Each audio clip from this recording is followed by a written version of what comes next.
It's time to take naps in the garden. No, it's time to work hard. Spring is fast approaching. Here's 5 things to know to get ready for spring. Step 1, test and prep your soil. We want to work smarter, not harder. If we put a bunch of effort into planting a garden, but the pH is off, the plants are literally going to shrivel and die. So step 1, test your pH.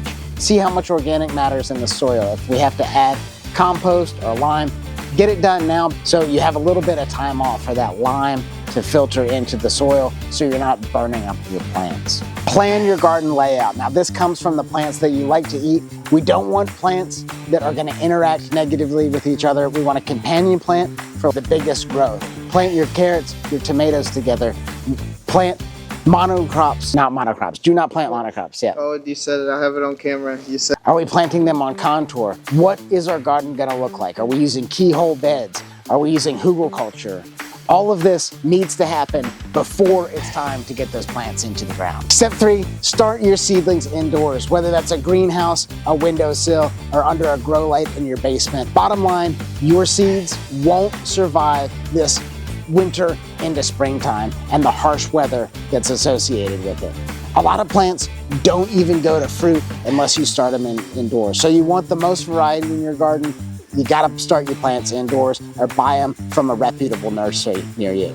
Set up an irrigation system, whether that's intentional planting through terraces or hoses or a drip irrigation or like a traditional lawn sprinkler. How are you getting water on your plants in the times of drought or when there's not enough rain to get the most amount of growth? Now's the time to plan that. Last step, clean and maintain your tools and make sure they're ready to go. You should have put them away in the fall time without a lot of dirt on them, but now's the time to sharpen your shovels. You need to make sure that your equipment is ready to go so you're not going to the repair shop when it's flooded with people. So if you've forgotten all those 5 points already, click the link below and download our Spring Success Guide. Or better yet, join us every Wednesday with our Homestead Mastermind. We meet with like-minded homesteaders and we talk about how to build abundance for ourselves. We want you to share and learn from our successes and failures so that you can do it cheaper, faster, better. Go.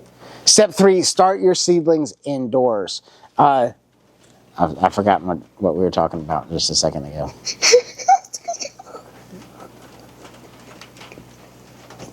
All right, you still rolling? Step 3, plant and I can deliver that line better.